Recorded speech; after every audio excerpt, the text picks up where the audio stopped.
औसत आय। यद्यपि औसत आय तुलना के लिए उपयोगी है, फिर भी यह असमानताएं छुपा देते हैं। वही बात जो पीछे भी बताई गई है कि हम पहले क्या करते थे, देशों के बीच में तुलना, दो देशों के बीच में या दो राज्यों के बीच में हमको तुलना करनी होती थी आपस में कि कौन सा देश अमीर है, कौन सा राज्य अमीर है, कौन सा राज्य गरीब है, कौन सा राज्य समृद्ध है। तो देशों के बीच में और राज्यों के बीच में तुलना करने के लिए हम राष्ट्रीय आय को मानक बनाते थे या राज्य की आय को मानक बनाते थे। तो उसमें कुछ कमियां थी, तो हमने प्रति व्यक्ति आय या औसत आय को मानक बनाया। तो वही यहाँ पर लिखा है कि तुलना करने के लिए औसत आय उपयोगी तो है, लेकिन इसमें भी कुछ असमानताएं हैं जिनको ये क्या करते हैं, छुपा देते हैं। जैसे उदाहरण के माध्यम से समझाया गया है। उदाहरण के लिए दो देश का और खा, ये दो देश हैं, देश का और देश खा पर विचार करते हैं। सरलता के लिए हम मानते हैं कि प्रत्येक देश में 5 निवासी हैं। सरलता के लिए, वैसे किसी देश में 5 लोग तो होंगे नहीं, हर देश की पॉपुलेशन अलग अलग है। हमारे देश की लगभग 1 अरब 35 करोड़ के आसपास जनसंख्या है। तो यहाँ समझाने के लिए उदाहरण के तौर पर आपको बताया गया है कि जैसे देश का में 5 लोग रहते हैं और देश खा में 5 लोग रहते हैं। तालिका 1.2 में दिए गए आंकड़ों के अनुसार दोनों देशों की औसत आय निकालिए। यहाँ दिया गया है देश का में 5 लोग रहते हैं और देश खा में 5 लोग रहते हैं। अब ये 2012 में नागरिकों की मासिक आय दी गई है कि 2012 में जो देश का है, देश का पहला व्यक्ति 9500 रुपये कमाता है एक महीने में, दूसरा व्यक्ति 10,500 रुपये कमाता है, तीसरा व्यक्ति 9,800 रुपये प्रति माह कमाता है, चौथा व्यक्ति 10,000 रुपये कमाता है, पाँचवा व्यक्ति 10,200 रुपया कमाता है। इसी प्रकार देश खा में देखेंगे, पहला व्यक्ति 500 रुपये प्रति महीना कमाता है, दूसरा व्यक्ति 500 रुपया प्रति महीना कमाता है, तीसरा व्यक्ति 500 रुपये प्रति महीना कमाता है, चौथा व्यक्ति 500 रुपये प्रति महीना कमाता है और पांचवा व्यक्ति 48,000 रुपये प्रति महीने कमाता है। क्या आप इन दोनों देशों में रहकर समान रूप से सुखी होंगे?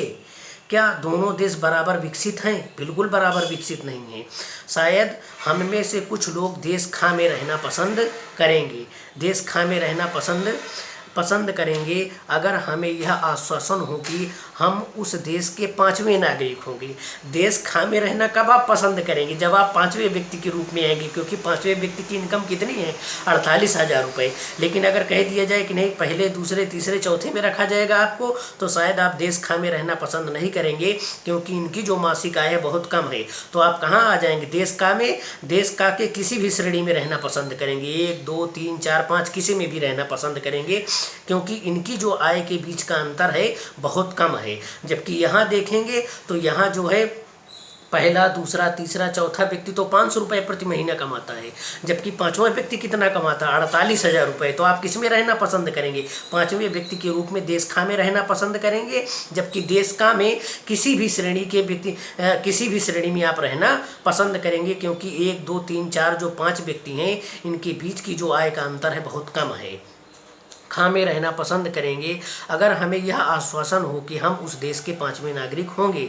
लेकिन अगर हमारी नागरिकता संख्या लॉटरी के द्वारा निश्चित होगी, कि लॉटरी के द्वारा निकाला जाएगा कि आप किस में रहेंगे, होगी, तो शायद हम में से ज़्यादातर लोग देश का में रहना पसंद करेंगे, क्योंकि इनकी बीच की आय का जो डिफरेंस है, अंतर है, बहुत कम है।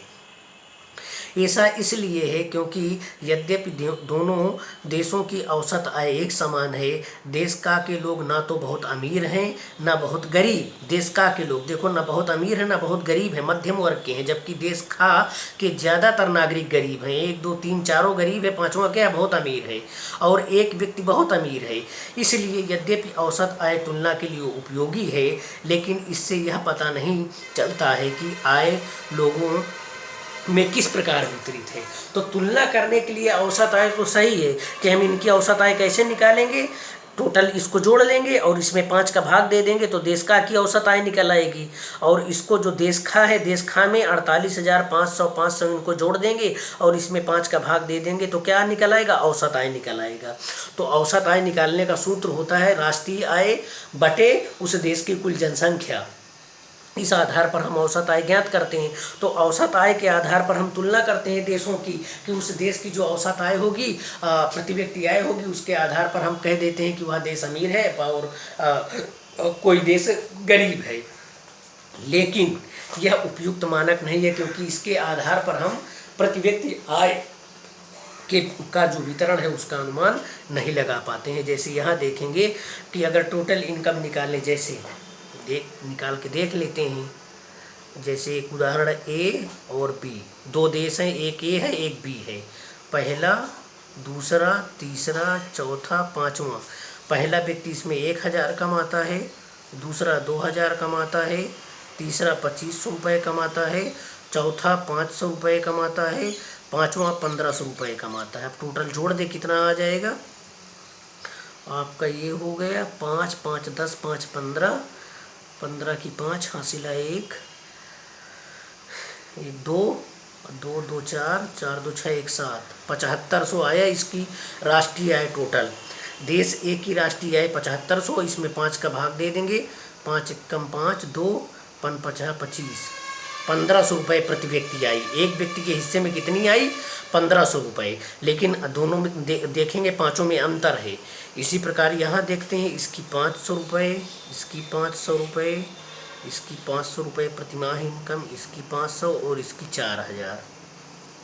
ठीक, अब देख लेते हैं, 1 2 1000 2000 6000 टोटल आई इनकी। 6000 में 5 का भाग दे दें, 5 कम 5 और 1 आया, 5 दूना 10, 1200 रुपये आया।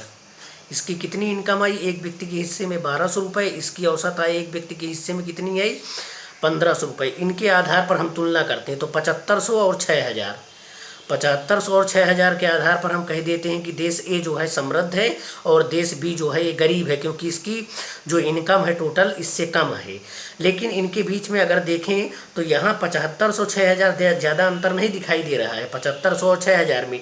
लेकिन एक एक व्यक्ति के बीच का अगर अंतर देखें तो यहाँ हम देखेंगे कि इनके बीच का जो अंतर है, देश ए के पहले व्यक्ति देश ए के दूसरे व्यक्ति बी के पहले व्यक्ति दूसरे व्यक्ति के बीच में यहाँ 500 1500 का अंतर है। यहाँ आप देखोगे 1500 का डिफरेंस है, यहाँ 2000 का अंतर है, यहाँ 0 का अंतर है और यहाँ 4000 1500 में लगभग 2500 का अंतर है। तो वही बात यहाँ बताई जा रही है कि यह आय लोगों में किस प्रकार वितरित है, यह आय लोगों में किस प्रकार वितरित है इसका पता नहीं चलता है। तो जो औसत आय है और औसत आय और राष्ट्रीय आय, इस आधार पर दो देशों के बीच में जो हम तुलना करते हैं वह सही मानक नहीं है। अब हम बात करेंगे आय और अन्य मानदंड कि अन्य मापदंड क्या होना चाहिए दो देशों के बीच में तुलना करने के लिए।